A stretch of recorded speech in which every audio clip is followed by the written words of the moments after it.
시에 기뻐하며 할렐루야 찬송 부르리. 그날 밤에 주님 아들 등불이 준비했느냐. 예비하라 우리 신랑 예수 오실 때. 밝은 등불 손에 들고 기쁨으로 주를 맞겠네. 아멘.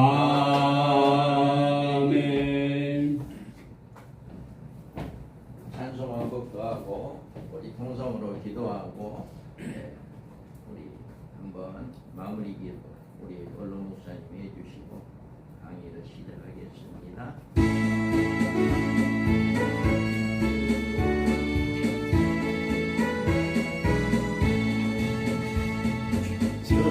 어느 때 다시 오실는지 아는 이가 없으니 등 갈기고 너는 깨어있어 주를 맡겨하려라. 주 안에서 우리 몸과 마음이 깨끗하게 되어서 다시 오실 때에 모두 기쁨으로 맞으라. 주 오늘에 다시 오신다면 부끄러움 없을까. 잘하였다 주님 칭찬하며 우리 맞아주실까. 주 안에서 우리 몸과 마음이 깨끗하게 되어서 저희 예수님 다시 오실 때에 모두 기쁨으로 맞으라. 저희 예수님 맡겨주실 일에 모두 충성 다했나. 내 맘속에 확신 넘칠 때에 영원한 시간 주 안에서 우리 몸과 마음이 깨끗하게 되어서 주 예수님 다시 오실 때에 모두 기쁨으로 맞으라. 주 예수님 언제 오실는지 암만에나 다해라. 늘 깨어서 주님 만든 성도 주의 영광 보겠네. 주 안에서 우리 몸과 마음이 깨끗하게 되어서 주 예수님 다시 오실 때에 모두 기쁨으로 맞으라.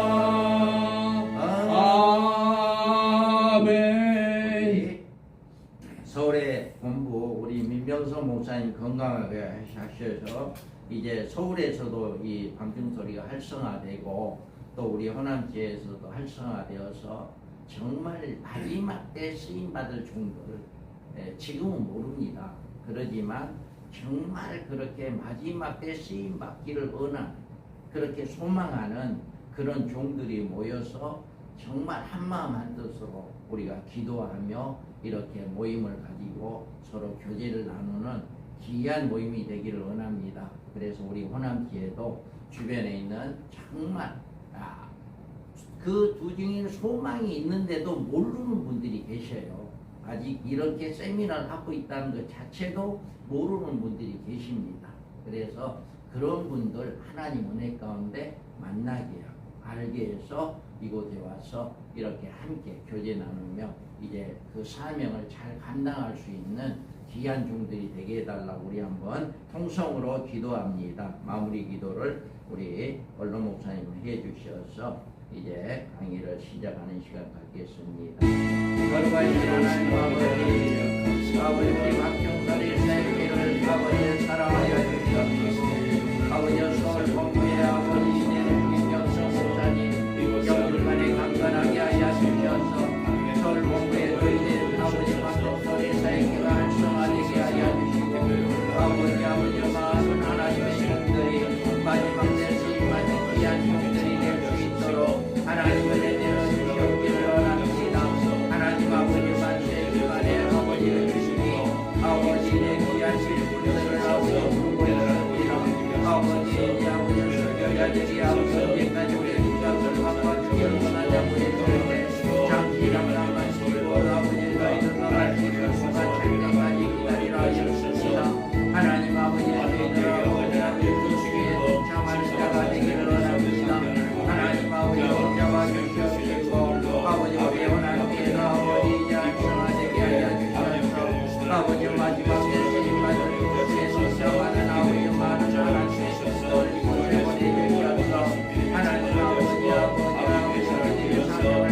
아버지 붙잡아 주시고 이 부족한 용도 성령께서 붙잡아 주시고 사용하여 주옵소서.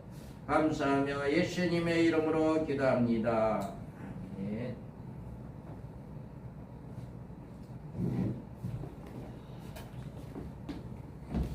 거룩하시고 자비로우신 주가 하나님, 말세에 저희들을 불러주서 주의 사명 감당할 수 있도록 성령의 함께하심을 감사합니다. 아멘.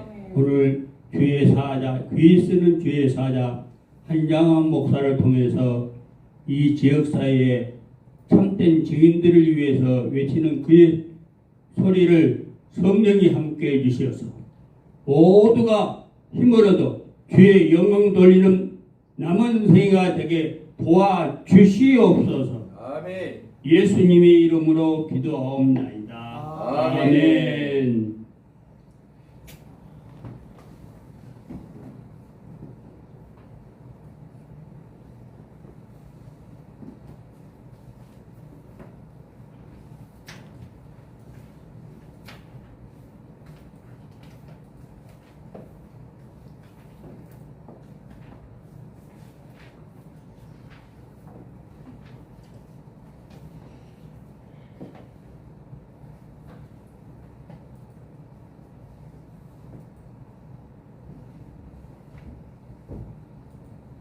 붕어빵이 왔습니다. 붕어빵 하나씩 드세요.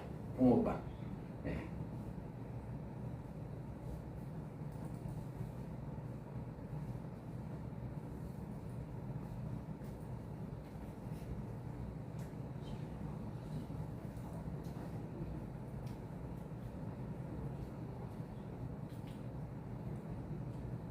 붕어빵 먹을 줄 알아? 그때 왔습니다. 감사합니다. 그때 왔습니다.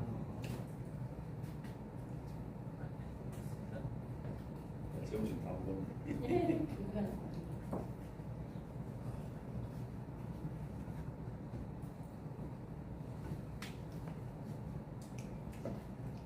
영국꽃이 맛있구만. 한 목사님 이리 와보세요. 한 목사님 이리 와보세요. 빵 떨어졌어요. 빵 떨어졌다고.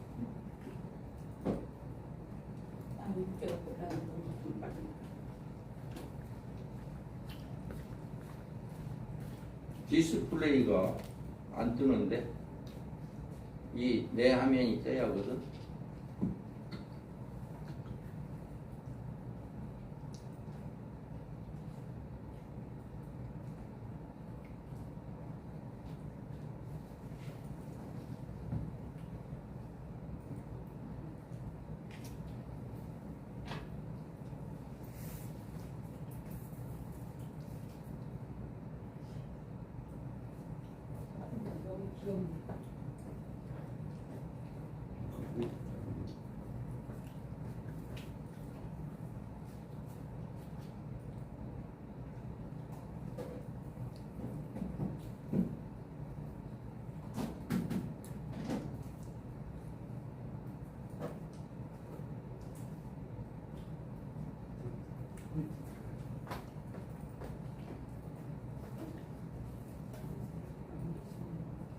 아, 우리 첫배를 감기 들렸다.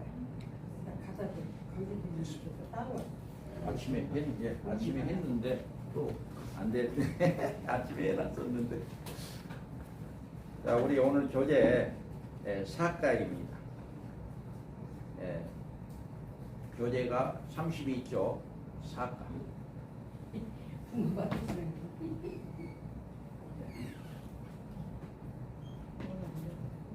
반갑습니다.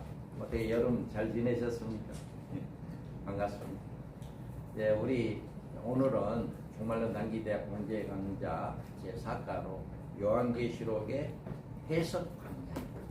정말 이 어떻게 해석을 할 것인가라고 하는 그거에 대해서 오늘은 말씀을 드리려고 합니다. 그래서 우리 밤중설이 사역회는 정말 첫째 부활의 소망을 가지고 주님의 재림의 날을 준비하는 우리의 만남은 어떤 만남보다도 굉장히 더 반갑고 기쁩니다. 그래서 우리 밤중소리 사역회는 다른 모임이 아닙니다. 정말 우리가 마지막 때에 하나님의 부르심을 받고 두 증인의 사명을 가지고 우리가 하나님의 그 정말 마지막 때 쓰임 받는 그런 종들이 되기를 소망하고, 또 나에게 맡겨진 약물이, 그 약물이들을 한 사람이라도 3년 만에 떨어지지 않고 이제 슬기로운 5처녀로 하나님이 예비한 곳이 어딘지는 모르겠지만 그 예비한 곳에 들어가게 하는 그 일을 하는 종들이 우리의 모임이고 우리 사역회입니다. 그래서 우리 사역회는 정말 마지막 때 우리가 이 하나님의 말씀, 이 예언의 말씀을 가감함이 없이 우리가 성도들에게 제대로 증거를 해서 성도들을 신부단장시키는 것이다. 그리고 예수님을 맞이하는 그 지혜롭고 충성된 종들이 되는 이것이 우리 사역입니다. 그래 우리의 모임이에요. 이 모임이. 그래서 우리는 이 모임을 통해서 먼저 이제 교재에는 없습니다만은 종말론의 문장적 해석의 연구에 대해서 잠깐 간략하게 이렇게 말씀을 드리려고 합니다. 목회자의 복음의 질수가 주의 재림을 알아야 해요. 목회자들은 주의 재림입니다. 그래서 복음의 주제는 예수 그리스도입니다. 우리가 전해야 할 복음은 예수 그리스도가 우리에게 주신 구속의 은혜를 전하는 것이에요.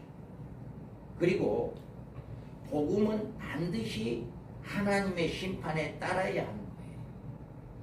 그런데 이 심판은 예수님이 재림함으로 말미암아 하나님의 심판이 이루어지는 거예요.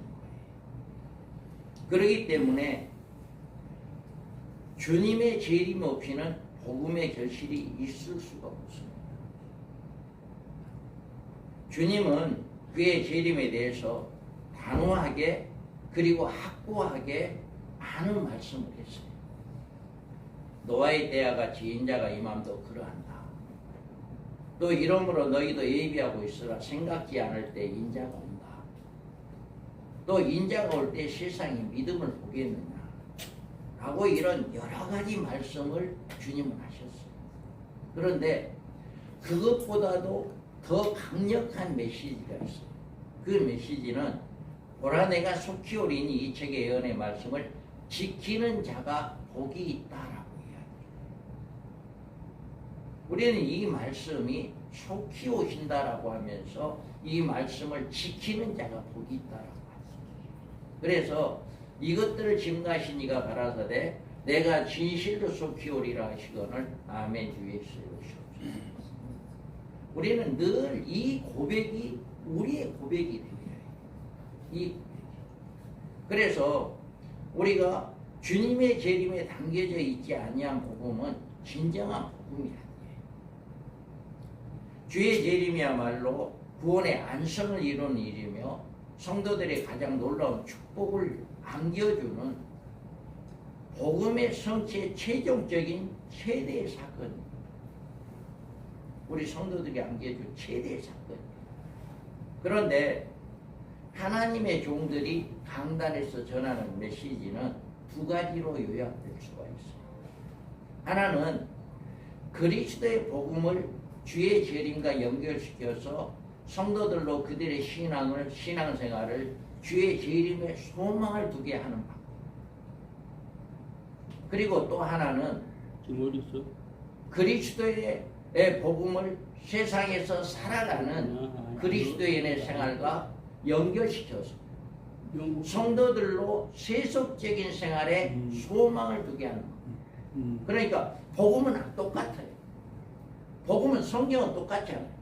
성경이 복음은 똑같은데 이 복음을 세속에 맞춰서 성도들을 세상에 살아가게 할 것이냐, 아니면 성도들을 주님의 재림에 포커스를 맞춰서 주님의 재림을 소망을 두게 할 것이냐. 이 둘 중에 하나를 지금 우리가 하고 있는 거예요. 모든 주의 종들이 하고 있는 거예요. 그런데 많은 주의 종들은 후자를 택합니다. 주님의 재림에 소망을 성도들에게 심어주는 것이 아니라 그 복음을 가지고 이렇게 살면 복을 받는다. 이 복음이 이렇게 살라고 하는 것이다. 라고 하는 세상에 빠지게 하는 그 복음을 많이 이렇게 전하고 있습니다. 그런데 우리는 주님이 하신 말씀을 우리는 명심해야 합니다. 지혜로운 종과 악한 종을 주님은 말씀을 했어요. 우리가 만일 그 악한 종이 마음에 생각하기를 주인이 더디오리라 하여 동무들을 때리며 술친구들로 더불어 먹고 마시게 되면 생각지 않은 날 알지 못하는 시간에 그 종의 주인이 이를 엄히 때리고 예시가하는 자의 유래 처하리니 거기서 슬피 울며 이를 갈미있습니다. 주님은 악한 종이 누구인가에 대해서 분명한 정의를 내려놓았어요. 악한 종이란 교인의 수요에 있는 것도 아니에요.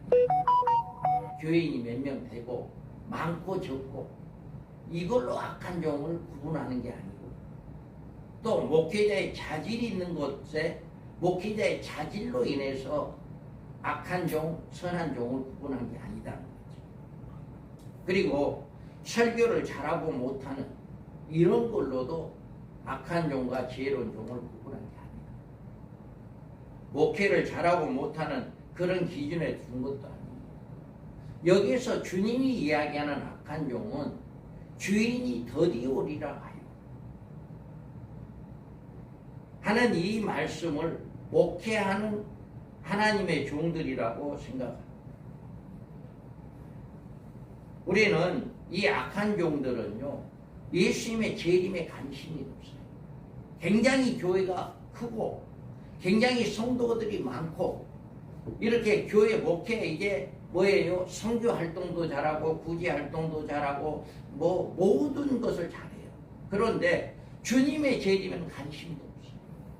그리고 주님에 대한 것은 한마디도 성도들에게 가르쳐주지 않아요. 이런 거에 대해서 그들의 메시지는 예수님의 재림이 없고 주님은 이런 당신의 종들을 악한 종이라고 부릅니다.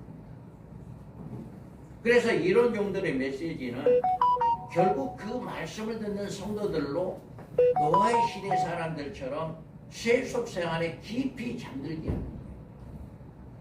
그래서 방주가 문이 열려졌는데도 그거 들어갈 생각을 하지 않고 물이 정말 아구까지 찼는 그냥 물에 빠져 들어가는 그런 성도들로 잠재우고 있는 거예요.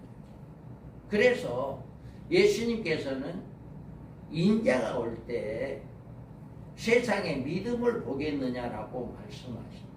그 주님의 단식은 교인의 수요와 관계된 말씀도 아니고 구원받은 성도들의 수요에 연관된 말씀도 아닙니다. 이 말씀은요, 내가 올 때에 노아의 식구들처럼 방주에 들어갈 수 있는 성도들이 과연 얼마나 되겠느냐.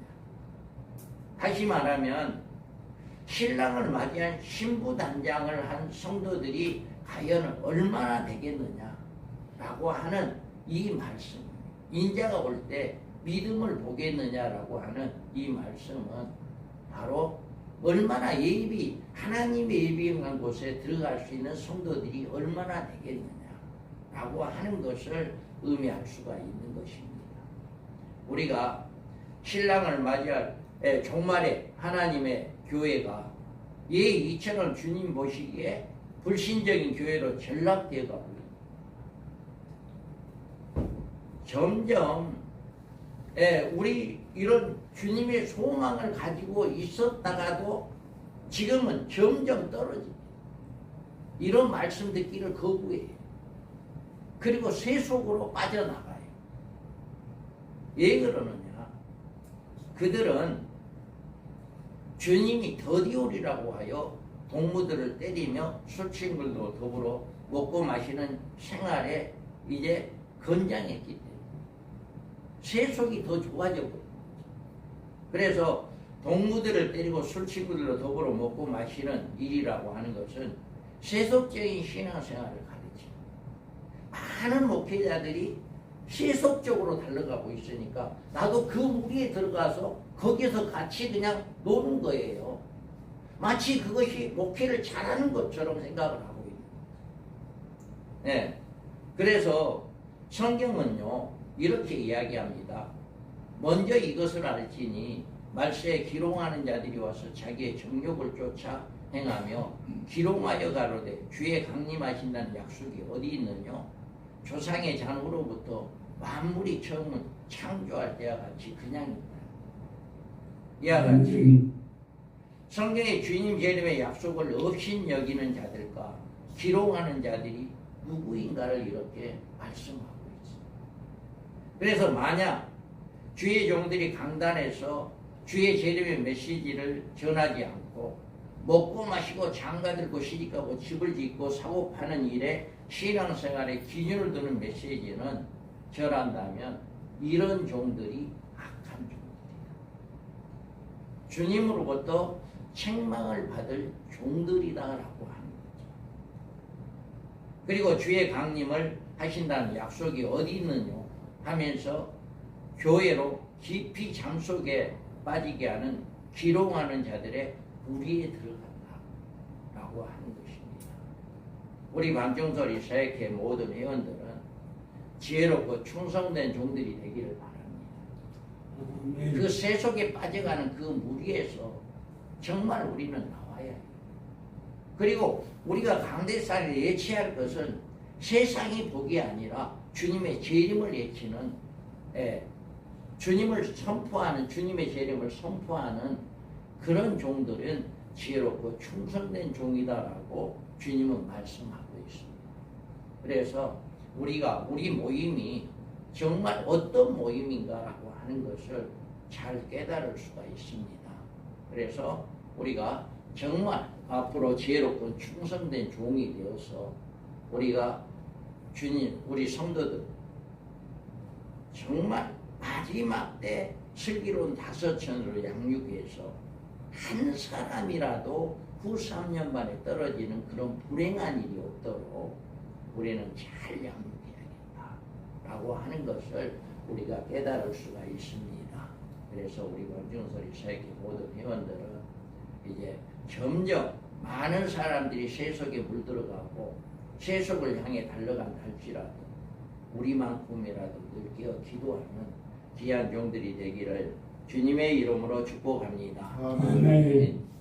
그 다음에 우리가 이제 여기 보면 종말론의 정의가 있습니다. 이제 처음 첫 페이지에 종말론의 정의라고 되어 있습니다.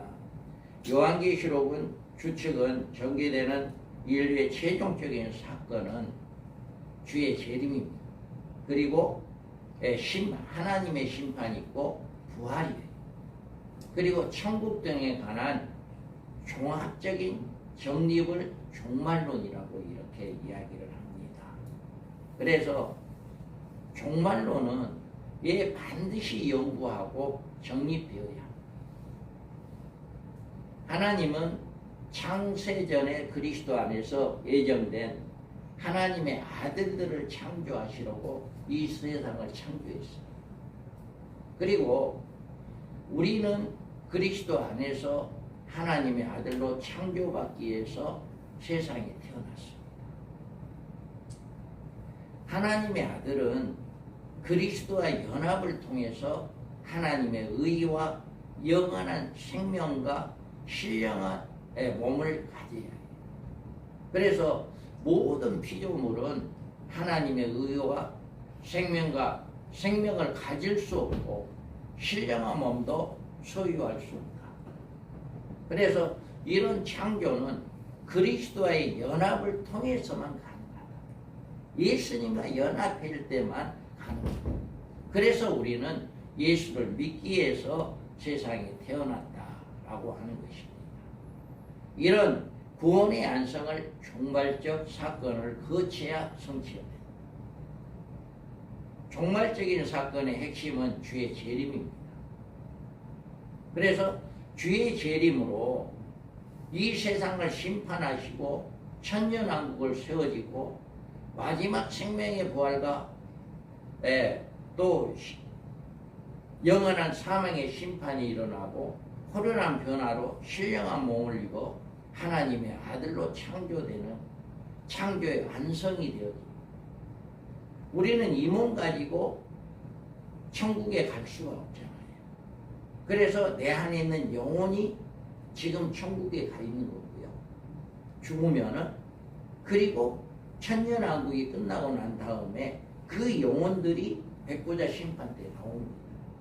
백보자 심판 때 나와서 이제 거기서 부활하게 됩니다. 부활체로 되어서 영원한 생명이 살 수 있는 새 예루살렘이라고 하는 그곳에 들어가서 진짜 하나님의 아들들이 되는 거예요. 지금은 우리는 하나님의 아들로 택정을 입었지 완전한 하나님은 아들이 아니잖아요. 그런데 그때 가야 우리가 부활되어야 하나요. 지금 영혼들이 올라간 그 영혼들도 완전한 하나님은 아니죠. 부활이 안 됐기 때문에. 그래서 우리가 이렇게 이제 반드시 종말로는 우리가 필요하다라고 하는 것을 우리가 알 수가 있습니다. 그러면 우리가 그리스도의 연합, 우리가 세상에 태어날 이후에 죽어야 할 이유에 대해서 이야기를 하는데요. 하나님의 아들의 자격은 그리스도의 속죄와 부활이 연합으로만 가능하다.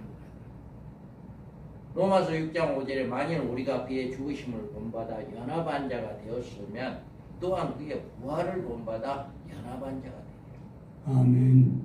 우리는 주님이 부활했기 때문에 그와 연합하면 우리도 부활하게 되는 이런 복을 받게 되는 거잖아요. 그래서 예수님께서 어떻게 하나님의 아들로 인정을 받게 되었느냐. 부활은 속죄의 인침을 받는 거예요. 그래서 성결의 영으로 죽은 자들 가운데 부활하사 능력으로 하나님의 아들로 선포되셨으니 곧 우리 주 예수 그리스도. 여기서 뭐라고 그럽니까? 부활하사 죽은 자 가운데 부활함으로 하나님의 아들이로 선포되었다라고 이야기하죠. 요나가 밤낮 사흘 동안 큰 물고기 뱃속에 있었던 것 같이 인자도 밤낮 사흘 동안 땅속에 있습니다. 주님의 죽으심을 의미하는 것이 말씀이잖아요. 그리고 그리스도의 부활만이 우리가 거듭날 수 있으며 우리의 소망이 이루어지며 하나님의 기업을 잇게 되고 구원의 안성이 가능하므로 그리스도의 부활은 절대적입니다. 그리스도의 부활이 아니었다면 우리는 부활할 수 없잖아요. 절대적입니다. 그래서 베드로전서 1장에서 3절 4절에 예수 그리스도의 죽은 자 가운데 부활하심으로 말미암아 우리를 거듭나게 하사 산 소망 있게 하시며 썩지 않고 더럽지 않고 쇠하지 아니하는 것이다. 아멘. 그리스도의 죽은 자 가운데 부활하심, 주님이 부활하심으로 이런 역사가 일어나고 고린도전서 15장 17절에도 그리스도께서 다시 사신 것이 없으면 너희의 믿음도 헛되고 너희가 여전히 죄 가운데 있을 것이요 또한 그리스도 안에서 잠자는 자도 망하였으리라. 아멘. 이와 같이 주님의 부활이 없었다면 왜 지금까지 예수를 믿고 있는 이 모든 것들이 헛된 것이다 라고 하는 거죠. 그래서 주님이 부활하심으로 말미암아 우리도 부활의 소망이 되어서 주님과 연합하게 되어지는 이런 역사가 있게 된다라고 하는 것을 말씀을 하고 있습니다. 그래서 우리는 종말론의 연구 없이는 인간의 창조 섭리와 목적에 대한 하나님의 지식을 가질 수 없다. 우리는 하나님을 영화롭게 해드려야 하는가? 우리의 소망은 하나님 나라입니다. 그리고 이런 비전을 성도들에게 성경적으로 정확하게 제시해 주려면 성경적인 종말론의 지속적인 연구와 교육이 따라야 한다라고 하는 것입니다.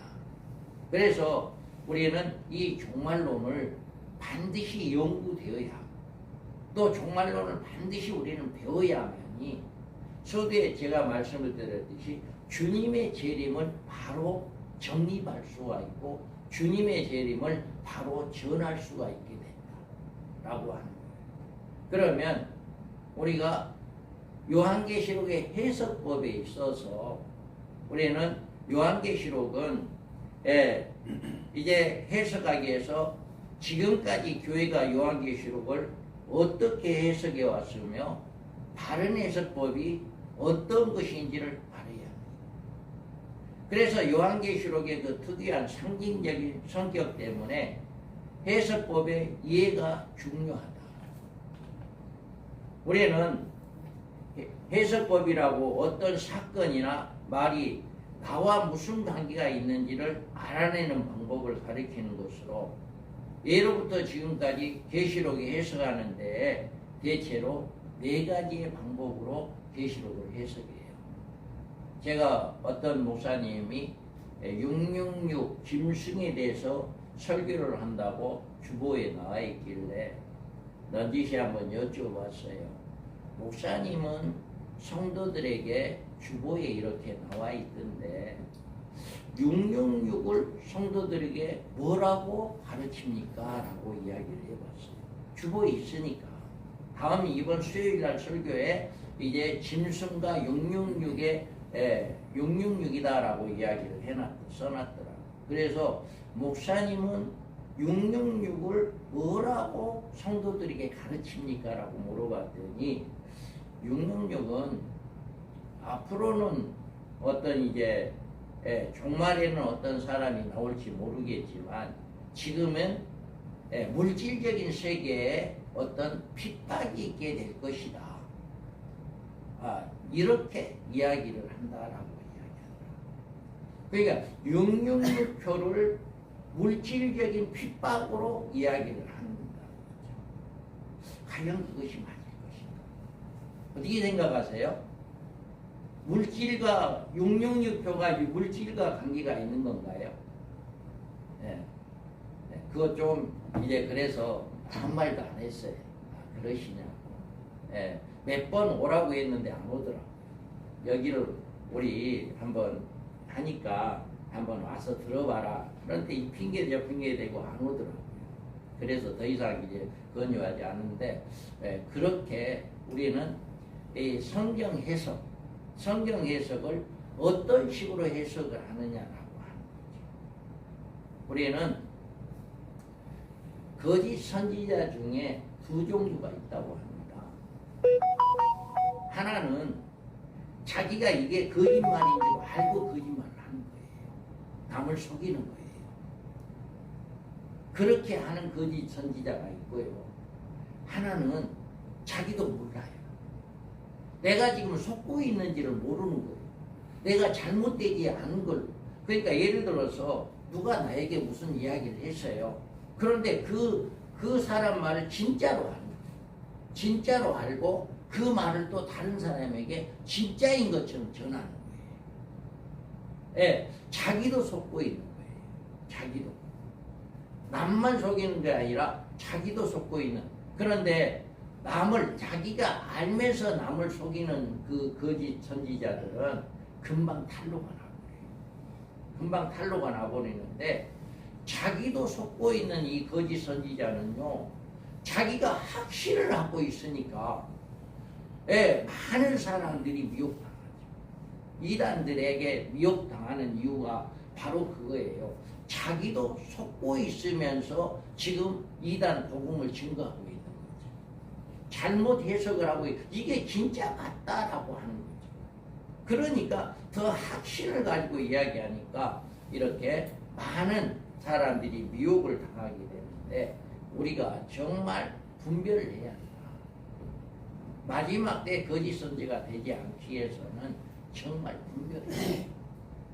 그래서 우리는 성경 해석법으로 있어서 보편적으로 네 가지로 과거적 해석이 있어요. 요한이 생존했던 시대의 교회와 로마 정권과의 투쟁의 역사로 보는 견해입니다. 이 과거적 해석은요, 이제 본서 계시록 21장과 22장을 제외하고는 모든 기록된 사건들은 AD 100년까지 다 이루어졌다. 그러니까 계시록 21장, 22장 외에 나머지 모든 말씀은 이미 100년 전에 주 100년의 안에 다 이루어졌다. 이렇게 해석을 해서 성경을 이제 풀어나가는 거죠. 그래서 교회 시대 우상 숭배를 이제는 뭐라고 이야기해요? 당시에 황제를 예배하는 이걸로 이제 교회식 우상 숭배를 그렇게 이들은 해석을 하고요. 13장의 짐승을 네로 황제로, 그리고 17장의 바벨론을 로마 제국으로 이렇게 가르칩니다. 그리고 이들은 과거적 해석으로는 계시록 전부를 과거적으로 보고 해석하는 이유 중에 하나는 계시록에서 22장 7절과 12절과 20절에 보면 내가 속히 오리라라고 강조를 하고 있거든요. 그러니까 계시록 전부를 계시록 기록한 이후에 오래지 않아서 다 이루어진 것으로 보는 견해로 주님이 속히 온다, 속히 온다라고 하니까 내가 속히 오리니 내가 줄 상이 너게 있어 각 사람이 그의 행한 대로 갚아주리라. 또 이것들을 증언하시니까 진실로 속히 오리라 하시거늘 이렇게 성경은 말하고 있거든요. 그러니까 이 말씀을 근거로 해가지고 이미 100년 전에 다 이루어졌다. 이렇게 모든 계시록의 성경을 그렇게 해석을 맞춰버린다는 거죠. 그러니까 이렇게 해석하는 자들도 있고요. 다음에 역사적 해석이 있어요. 계시록을 담겨진 계시를 전 교회사적 측면에서 해석하는 방법으로 이제 미래적 해석과 과거적 해석의 중용을 취하는 중간 정도를 취하는 이런 거예요. 그래서 계시록을 기록한 당시로부터 세상 끝에 이르기까지 역사 가운데 되어질 중요한 일들을 미리 보여준 것으로 이렇게 해석합니다. 그러니까 앞으로 주님 올 때까지 모든 계시는 미리 보여주는 것이다. 그러나 이 해석법에서 학자에 따라서 계시록의 내용이 어느 시대 어떤 일에 이런 일이 일어날 것인가 하는 것은 그게 일치하지 않다는 거죠. 앞으로 주님 올 때까지 되어질 일들인데 이 예를 들어서 두 증인의 첫째 하가 과연 언제 일어날 것인가 이거에 다 다르다는 거죠. 학자에마다 그 시기가 다르다라고 하는 거죠. 그래서 이 해석법은 계시록의 그리스도의 승부전 승천부터 이제 재림까지 전 시대에 적용하려는 그 점은 굉장히 좋은 것이나 계시록이 마치 계산자나 인류 역사의 시간표처럼 취급하는 이런 방법은 옳지 않다라고 하는 거죠. 그래서 계시록에 나오는 사건들을 자기 마음대로 어떤 특정한 인물이나 시대에 결부시키는 그런 점에 대해서는 우리는 배격해야 합니다. 이게 바로 역사적 해석이 바로 그런 해석을 하고 있는 겁니다. 그래서 계시록은 전체로서 교회에 주신 것이지 이 시기별로 나누어서 각 시대에 할당하려고 하는 것이 아닙니다. 이 계시록은 교회에 주는 계시입니다. 그리고 또 미래적 해석이 있어요. 미래적 해석은 계시록을 장차 이루어질 미래적인 사건으로 연결하여서 해석하는 방법입니다. 앞으로 주로 인류 종말에 있을 7년 환란에 연결시켜서 해석합니다. 그러나 이 해석 방법을 따르는 대부분의 학자들이 다니엘이 받은 70주의 계시에 남은 한 일의 일에 대해서 중심적으로 보여주는 계시로 인정을 합니다. 이와 같이 상기 이제 해석법의 장점과 단점이 이렇게 다 과거적, 역사적, 미래적이 다 다르다.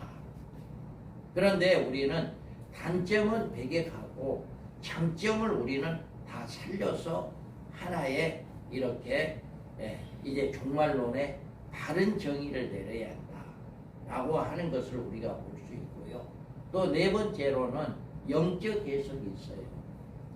계시록의 모든 상징이나 사실들을 특정한 역사상의 일 그 자체로 예언하고자 한 것인데 예언한 것이 아니라 이제 개개인의 영적 생활에 필요한 교훈을 위해서 기록한 거죠.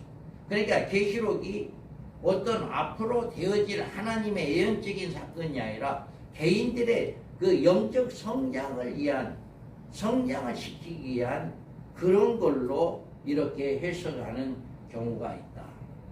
그래서 계시록의 미래사에 대한 해답의 책으로서가 아니라 오히려 그리스도의 복음에 대한 명확한 진술을 담은 책으로 보는 이런 견해입니다. 이 견해에서 의하면 계시록은 하나님께서 어떻게 여러 시대를 통해서 인간 구원의 역사하고 계시하는가에 진술하는 책이다. 그러니까 구원에 맞추는 주님의 재림에 초점을 맞추는 게 아니라 구원에 맞추는 이거를 이야기하고 있는 거죠. 그래 영적으로만 해석하려고 하는 이런 모순이 있다라고 하는 겁니다. 그래서 이 해석법은 장점은 계시록의 악의 멸망과 선의 승리를 전하는 책이라고 보면서 약점은 계시록의 역사적 실현을 부인하고 그 원리의 제시만을 인정하는 점입니다. 그러니까 이 영적 해석이 이렇게 이제 우리가 잘못된 부분들이 어떤 것이냐라고 하는 것입니다. 그래서 영적인 해석에 있어서 이제 앞으로 되어질 역사적인 실현을 부인한다. 앞으로 이런 한 일의 언약이 일어난다. 용령이표가 지어지게 된다. 짐승이 나오게 된다. 이런 것들을 부인한다는 거죠. 이런 것들을 인정하지 않는다라고 하는 거죠. 우리가 이렇게 성경의 네 가지 해석 방법, 이 네 가지 해석 방법은 모두가 이제 모든 요한계시록 해석에서는 이렇게 네 가지 방법이 있는데 이 네 가지 방법 중에 또 이제 우리가 알아야 할 것은 천년기설을 따라서 또 해석 방법이 또 다릅니다. 천년기설에 있어서 그래서 우리가 천년기설에 대해서 우리는 또 해석을 어떻게 천년기마다 어떤 해석이 어떻게 달라지는가라고 하는 것에 대해서도 우리가 알아야 합니다. 그래서 모든 요한계시록의 해석은 천년기설에서 따른다. 7년 한란 기간과 천년왕국에 이제 인정치 않는 경우가 있어요.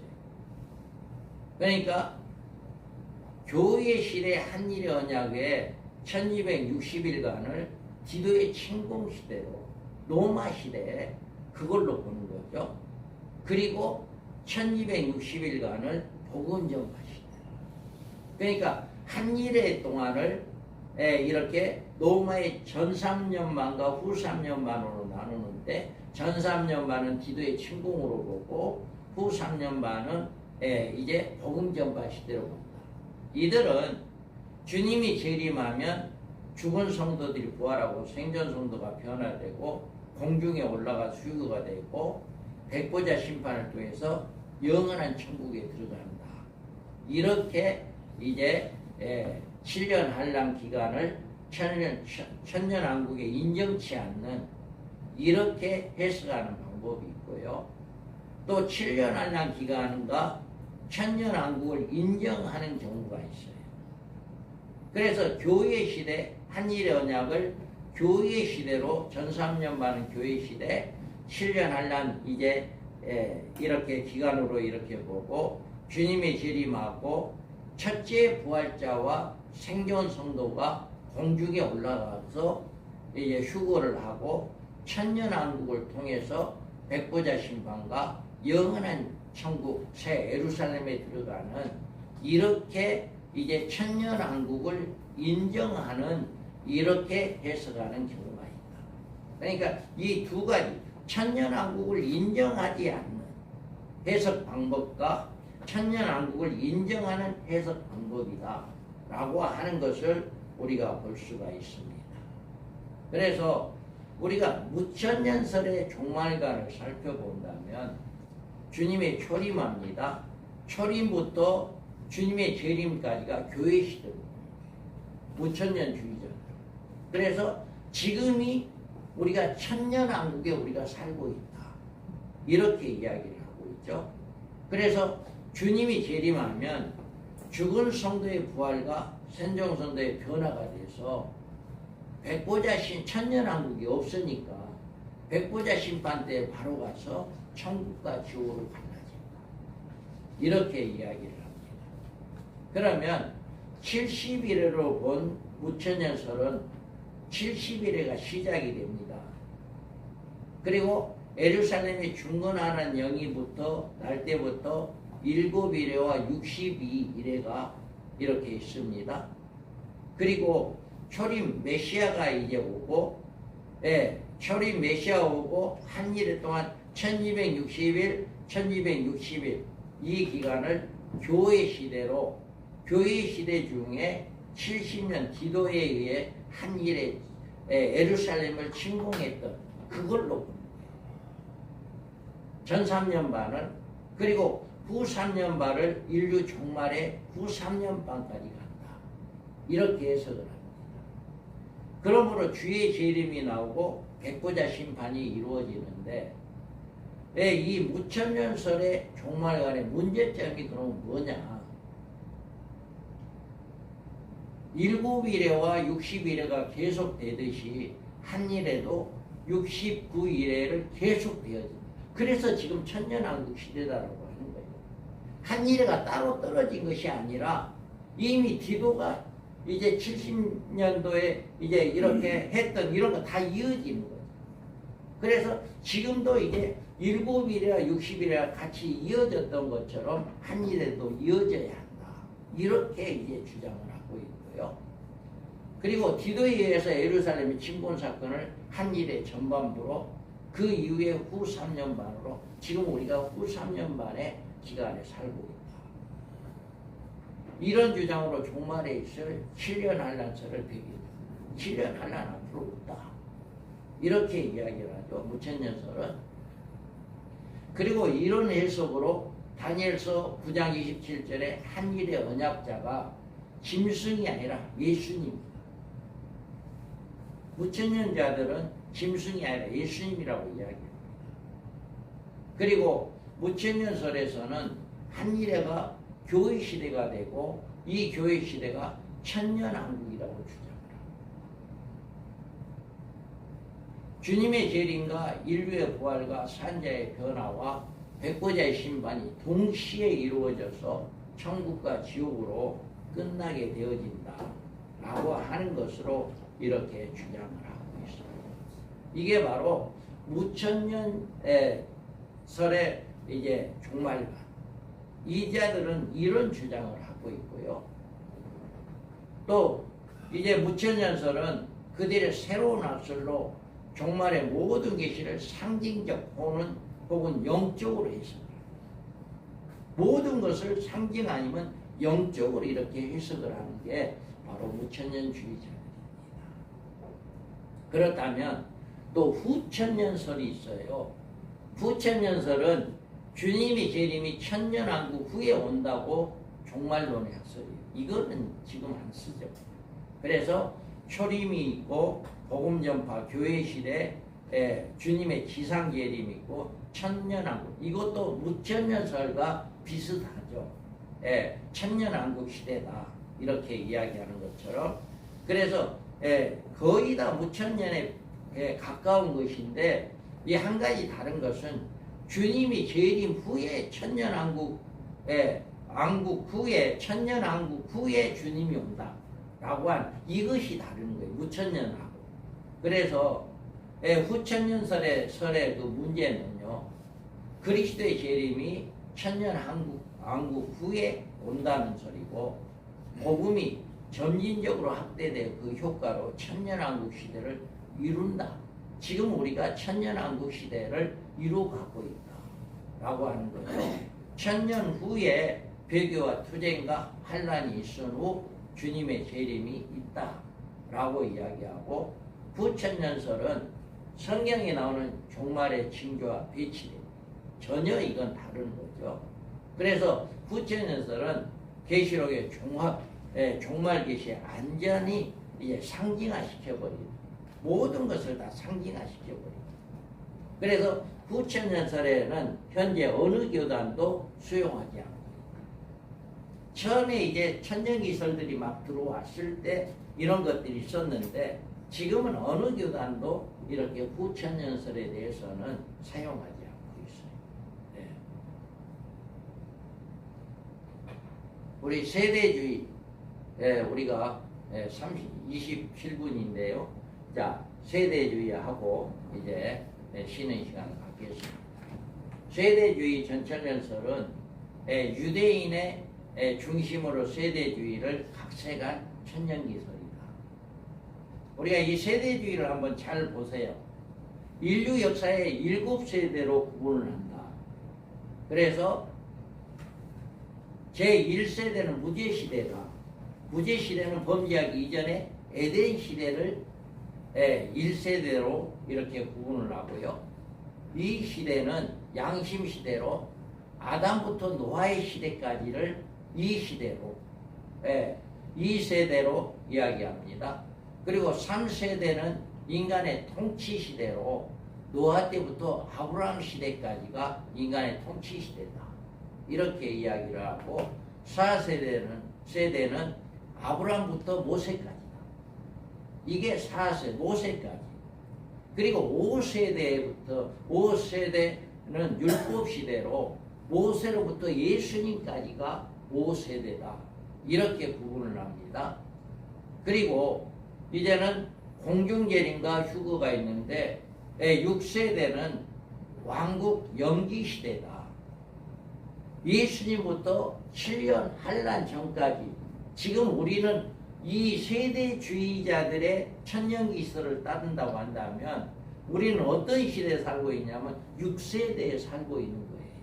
그래서 예수님부터 초림부터 이제는 7년 환란 전까지, 한일의 언약이 이루어지기 전까지가 6세대 왕국 연기 시대에, 지금 우리가 살고 있는 시대는 6시대에 이제 세대에 살고 있다. 그래서 7년 환란이 있고 유대인의 회복 기간이 있고, 이제 지상 주님이 재림을 하고, 이제 지상 재림에서 다음에 7세대 천년왕국 시대가 이루어진다. 세대주의자들은 이렇게 7세대로 나누고 있습니다. 그러면 세대주의의 종말론의 문제점이 뭐냐? 교회 시대를 왕국 연기 시대로 했습니다. 지금 우리가 살고 있는 시대가 왕국 연기 시대다. 그리고 계시록 4장 이후에 유대인들 위한 계시록이었습니다. 계시록은 우리 이방인에게 속해 있는 말씀이 아니라 유대인을 주는 말씀이다. 그렇게 해석을 하죠. 그리고 흰말을 적그리스도로 해석을 합니다. 그리고 공중의 재림과 지상의 재림, 이중 재림을 주장합니다. 공중으로도 재림하고 지상으로도 재림한다. 이렇게 2번 재림한다라고 이야기하고, 7년 환란 전 휴거설을 주장합니다. 7년 환란 전에 모든 성도는 다 올라간다. 그러니까 우리 성도들 그냥 세속적인 복음을 증거하죠. 아까 이야기했잖아요. 그냥 이 복음들 가지고 그냥 이 세상 잘 살고 있다가 우리는 주님 오기 전에 다 올라갈 거니까 이 세상에서 잘 살면 된다. 이것을 주장하는. 예. 그래서 환란절에 전부 다 휴거된다라고 하는 것을 이렇게 주장하죠. 그 유대인의 육체로 성도 부활체로 천년왕국 생활을 합니다. 유대인들은 이 육체로 천년왕국에 들어가고 이제 모든 성도들은 죽은 성도들은 부활해서 부활체로 천년왕국에 들어가서 부활체와 육체와 함께 산다. 이렇게 이제는 세대주의에서 종말론에서는 이야기합니다. 그 다음에 이제 각 시대마다 구원의 방법이 다르라는 데 문제가 있다.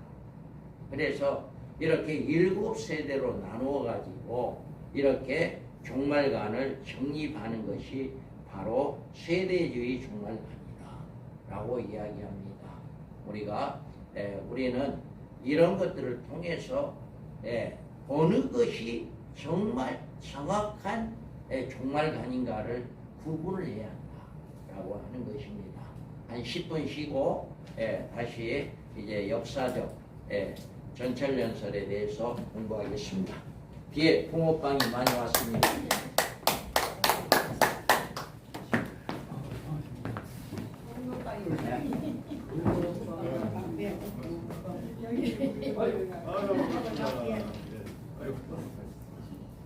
무화과도 드시오. 무화과도 붕어빵도 왔어요. 아버님 어서오세요. 무화과가 이렇게 맛있어요. 많이 잡어요. 저기 들이지 말까요? 안 먹어도 되겠어. 드셨어요? 저기 파삭파삭해. 저기 파삭파삭해. 이런 거 에어프라이어에 넣는다.